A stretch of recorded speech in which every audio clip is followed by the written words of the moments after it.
Guys topic number 1 work power energy का पहला problem for practice है और अच्छे हैं क्वेश्चन, ध्यान से लगाएं। सारे के सारे क्वेश्चन करवा दूंगा, ध्यान से पढ़ते चले जाएं, सारे के सारे क्वेश्चन लग जाएंगे, इजी है। टॉपिक कौन सा है आपको पता है? टॉपिक है कांस्टेंट फोर्स के थ्रू। कांस्टेंट फोर्स के थ्रू आपको क्या निकालना है? आपको निकालना है वर्क। तो आपके पास एक ही formula W is equal to F S cos theta. इसके ऊपर अभी आपको कांस्टेंट वाला करना, इसके बाद टॉपिक नंबर 2 के स्टार्ट हो जाएंगे। वेरिएबल फोर्स की वजह से क्या वर्क निकल कर आएगा। तो अभी फिलहाल हम इसका जिक्र कर रहे हैं तो इसके बारे में ही पढ़ेंगे, बाकी क्यों देखें, बिल्कुल नहीं देखेंगे। तो आपके पास W is equal to F S cos theta. अब आपको पता है कि इसमें F क्या है? फोर्स है। S क्या है? डिस्प्लेसमेंट। कोस थीटा, थीटा क्या है? एंगल है फोर्स और डिस्प्लेसमेंट के बीच में। तो जरा क्वेश्चन को देखें, इसी फॉर्मूले के ऊपर बेस्ड है। बड़ा सिंपल सा क्वेश्चन है। हमसे कह रहा है what is the work done. फिर से सिंपल बोल दिया मैंने। 11th की एक लड़की है, एक नहीं बहुत सारी लड़कियां जो ये कहती हैं कि क्वेश्चन आपको इजी लगता होगा, हमें तो इजी नहीं लगता। हो सकता है कि आपको पहले कभी टफ लगता हो, लेकिन अब आपको इजी लगता, तो ये ना समझें कि सबको इजी लगता होगा। आप कहते रहते हो हलवा है इजी है, तो भाई सारे क्वेश्चन अब नहीं कह रहा इजी है, हल्के हैं, हो जाएंगे आप लोगों के थ्रू। वीडियो देखते रहे। हमसे कह रहा है what is the work done by a person.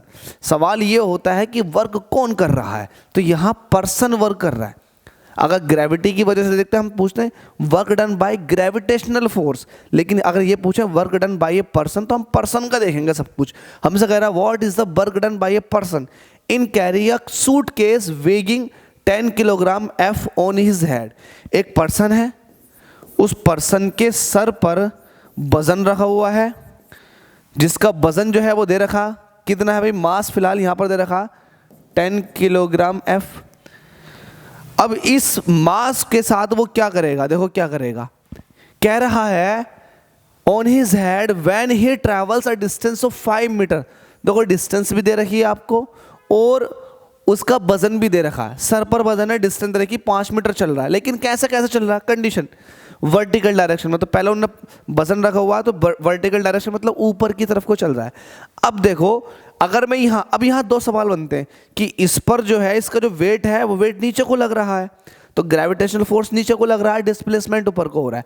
अगर मैं ये देखूं कि ग्रेविटी ने कितना वर्क किया है, तो फिर मैं ग्रेविटेशनल फोर्स को लूंगा और मैं डिस्प्लेसमेंट को लूंगा। तो डिस्प्लेसमेंट ऊपर को, ग्रेविटेशनल फोर्स नीचे को, तो 180 डिग्री का एंगल। लेकिन यहां मुझे work done by a person देखना है, तो ये देखूंगा कि पर्सन ने फोर्स कितना लगाया ऊपर की तरफ को। तो ऊपर की तरफ को फोर्स कितना लगाएगा? जितना वस्तु का या ऑब्जेक्ट का वेट होगा। बिल्कुल सही है। तो वेट देख लेते हैं।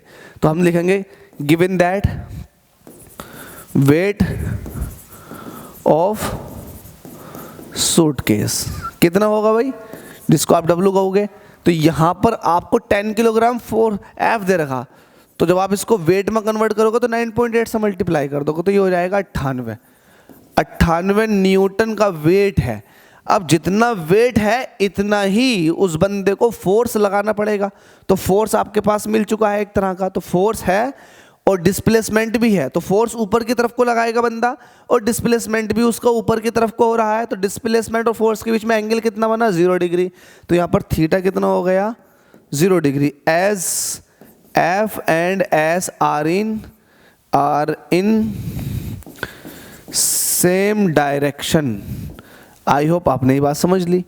ठीक है, अब आपके पास फोर्स आ चुका है, डिस्प्लेसमेंट गिवन था 5 मीटर चलना है, तो लगाओ W इज इक्वल टू क्या था आपके पास? F S cos theta. F कितना है? एफ जो है ये जो है ये एफ ही है, ये है 98।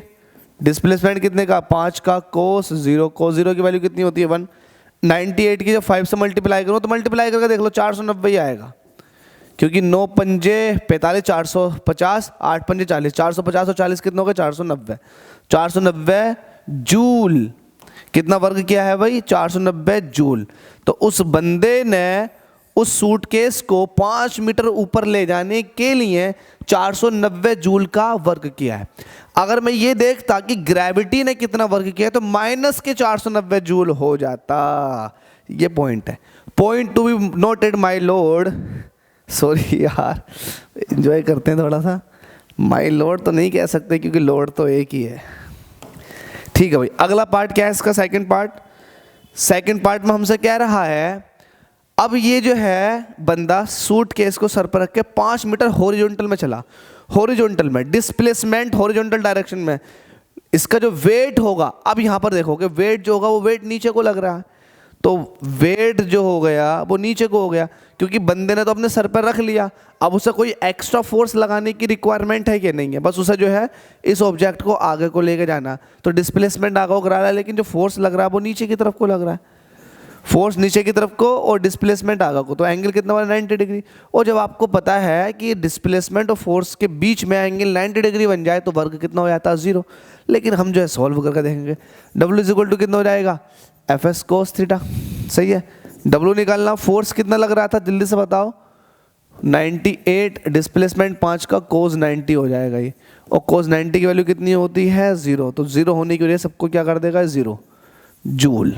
तो आई होप आपको दोनों पार्ट क्लियर हो गए होंगे, अगर नहीं हुए हैं तो कमेंट बॉक्स आपके लिए हमेशा की तरह हाजिर है, कमेंट करें, डिस्क्रिप्शन में लिंक दे रखा है इंस्टा, टेली, फेसबुक का, वहाँ जाकर के फॉलो कर लें इस नाचीज़ को और जाकर के अपने डाउट क्लियर करें। थैंक यू सो मच आप सभी के प्यार और सपोर्ट के लिए देवी एंड सज्जनों।